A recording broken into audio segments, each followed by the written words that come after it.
and heavy. It really does require major adjustments for institutions, school-going children, the parents that are raising them, and of course the teachers that are instructing them. The pandemic, however, has caught many of us pants down, including our very own government, because remember, it's something new that we have to learn to adjust to.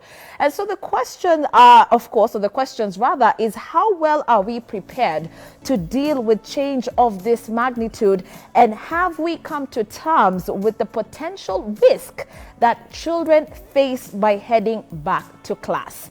So we want you to talk to us. In fact, let's actually share and exchange thoughts today on how you truly feel about our children going back to school.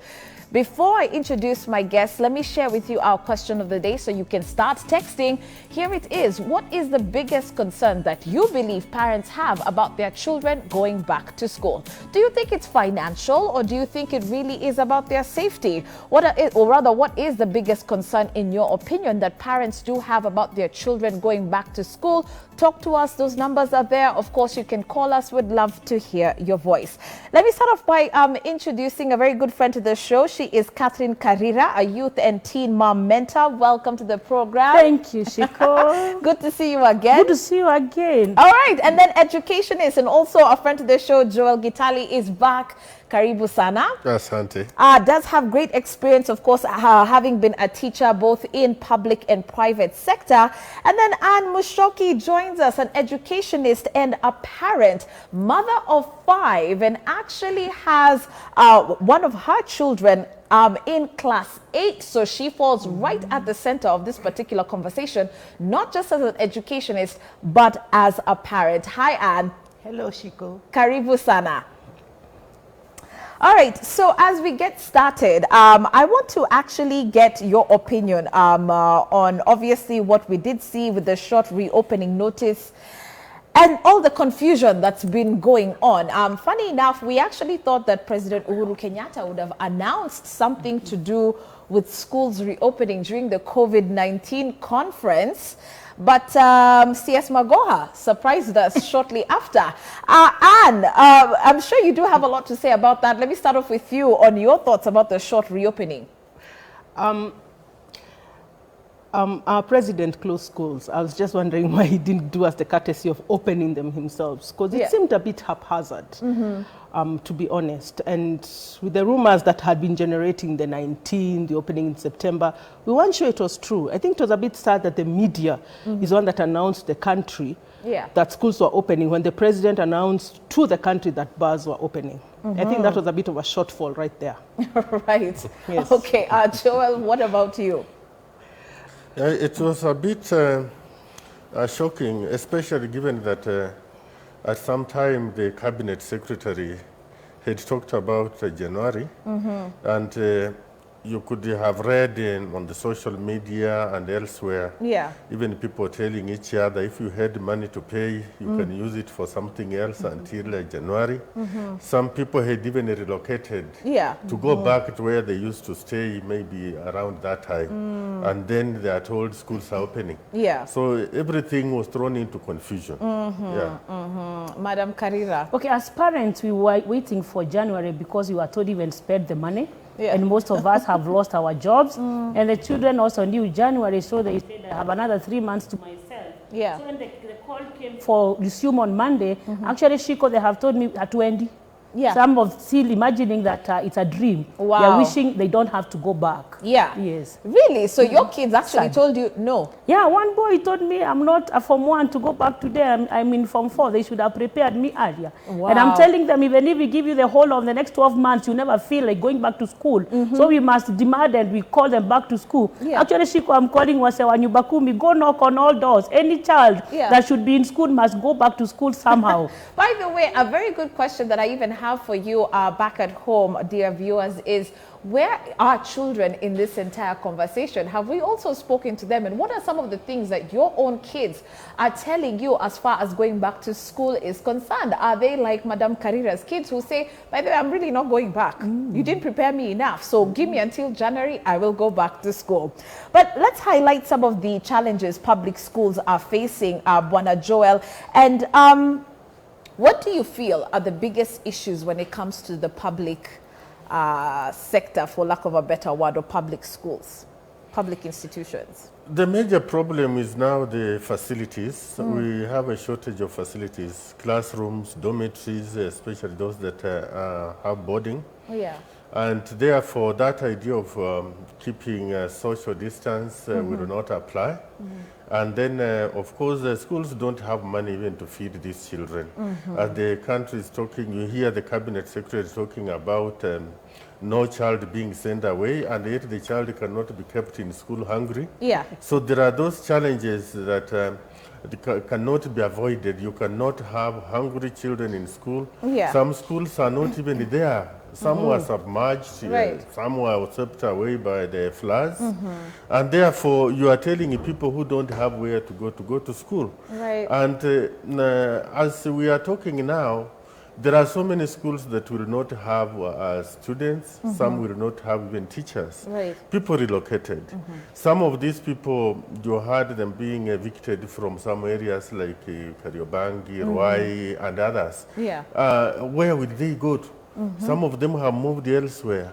They cannot go to the nearest schools because those schools, most of those schools are congested. Right. So there is that problem of congestion, as we have said, in schools. We have a shortage of teachers. Some areas don't have teachers at all. Right. Then some of these children, as we say, every child should go to school, Yeah. don't have where to go. Because Okay. as we have said, even some parents, some families relocated temporarily so as to go back maybe to where they were, or they are looking for where to settle. Yeah. So it's a really problem having children back to school without enough resources in those schools. Right. And even the parents don't have resources. All right. And, you know, just picking up on that point, and even funny enough that he's just talked about CS Magoha, because I'm reading something in your weekly review of My Government. And when you hear that Magoha is saying that no children should actually be going home due to lack of school fees, are you confident as a teacher, as a parent, that the children, especially obviously those in public sector in high school, will be catered to? Because we've not refused that the ministry hasn't dispersed the money, but by the time it actually reaches out and it's rolled out effectively, how much time are we even talking about? What are your thoughts on that?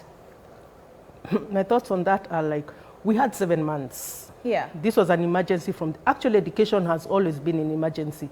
It's just that the inequalities are so glaring right now. So it's not a matter of disbursement, it's a matter of planning. And as our Kenyan government seems to be very poor at planning. The truth of the matter is, before COVID, there were children who didn't have classrooms. Yeah. After COVID, there are more children who don't have classrooms. And we don't seem to have a clear plan for what to do with them. And people are saying it's a pretty easy solution. Yeah. For example, have containers, drop off containers in schools, and you'll have classes in a week. But we appear to fail at implementation. Yeah. 7 months we'll be dealing with this problem. This is how we deal with it, by opening a school haphazardly. Yeah. We've talked about public schools. That's fine. A lot of private schools closed down. Where will those children go? Right. Okay. Interesting as well to see that Magoha said that I have, and I quote, I have held talks with the National Parents Association leadership, and they have confirmed that majority of parents welcome the decision. The pushback we are witnessing is not strange because you cannot satisfy everybody. And he is very confident that parents are the ones who are actually approving this decision to send children back to school. This Parents Association. Yes, the Parents Association.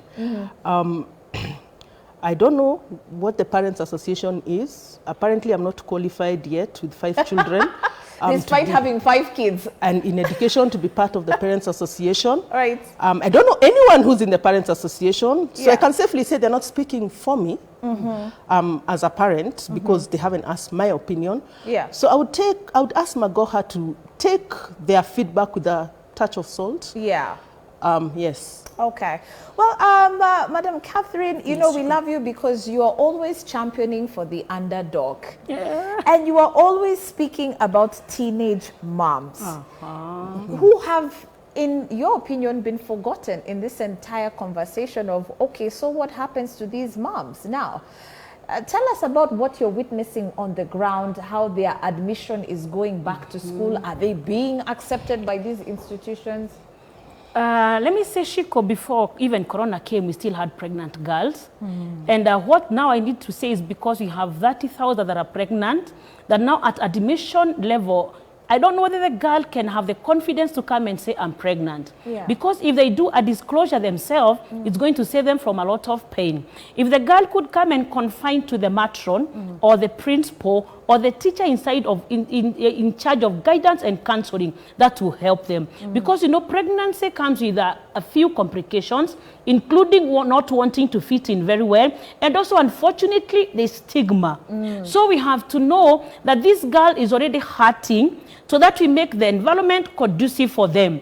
The reason I'm calling out for disclosure as they come to school is so that now we know we don't suspect, and now the girl also knows there's somebody else that I can go to. Yeah. And stigma, Shiko, can push the pregnant mothers far than where they are already now. But my call is, as the CS Mago has said, any girl that is pregnant there must go to school. Even the ones that gave birth, because in March I spoke in a school and there were 5 that were pregnant. Those have given birth. Yeah. So we must also now encourage them to go back to school. Right. And even as we delay now, not knowing whether the government is telling us all go together, all go now as Form 4, that should prepare each girl. That should prepare you parent that has a pregnant girl, that knowing school we have to go. Yeah. Somehow we must go. Yes. Bernard Joel, let's talk about the implication on some of these institutions, because what you've even seen from a lot of associations, that being, you know, the teachers associations, for example, they talk about who's going to actually be bearing the cost of all these things. Because remember, if for example in public schools, those masks, those sanitizers don't come through, who's bearing the cost? Yeah, that's where we have a big problem. But don't forget that Soshoni, the Secretary General, NATS, has been very excited with the opening, and the way he talks, you might think that maybe he's the chairman of the Parents Association or something like that. He has forgotten even to talk for the teachers. Yeah. And he doesn't address real issues. So teachers are in need of these children in school. We want them to be there because the risks are less when they're in school. But then there are these things that we are talking about, the cost, who is going to bear.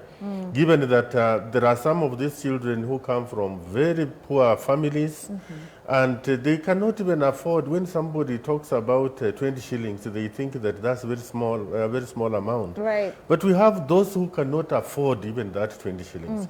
So we might have a very big problem because when they don't have, then what happens? Are they going to be kept in school without the necessary facilities that are required, without masks, without whatever they are supposed to use? Because some normally share with their colleagues at school. But now everyone must use their own property and all that. So we have a big problem. Some of these COVID funds were supposed to be used to actually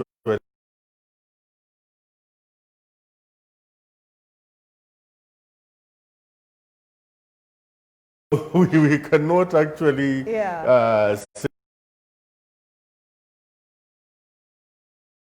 Look at what is happening in schools and you will see.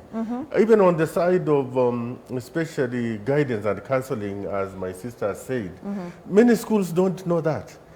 There are schools where you find they get those nuns or the teachers who say they are born again, the patron of Christian Union. Those are the people that are being relied on as the counselors in schools. Right. We are supposed to separate the chaplaincy from guidance and counseling. Okay. So these girls and boys can get psychological counseling professionally. Okay. Yeah. And we'll talk a little bit more about that when we take, or rather when we come back from a short commercial break. But, you know, we've really been asking you your thoughts as far as going back to school is concerned. How do you feel about that? And what do you believe are parents' biggest concerns about their children going back to school? Do you really think it's mostly financial, or is it really about their safety in terms of health, their health. Of course, at K24 TV is how you can reach us. And remember that WhatsApp number is at the bottom of your screen. Let's sample some of the feedback that we're receiving so far.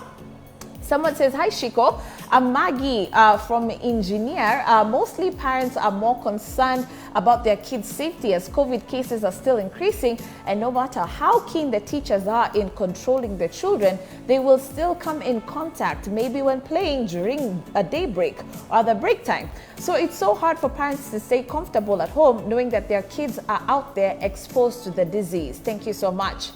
Let's see what else we have. Personally, it isn't a smart move considering the fact that as a nation, we are still testing at most 5,000 samples, receiving maybe 300 cases, and we're about 46 million people in Kenya.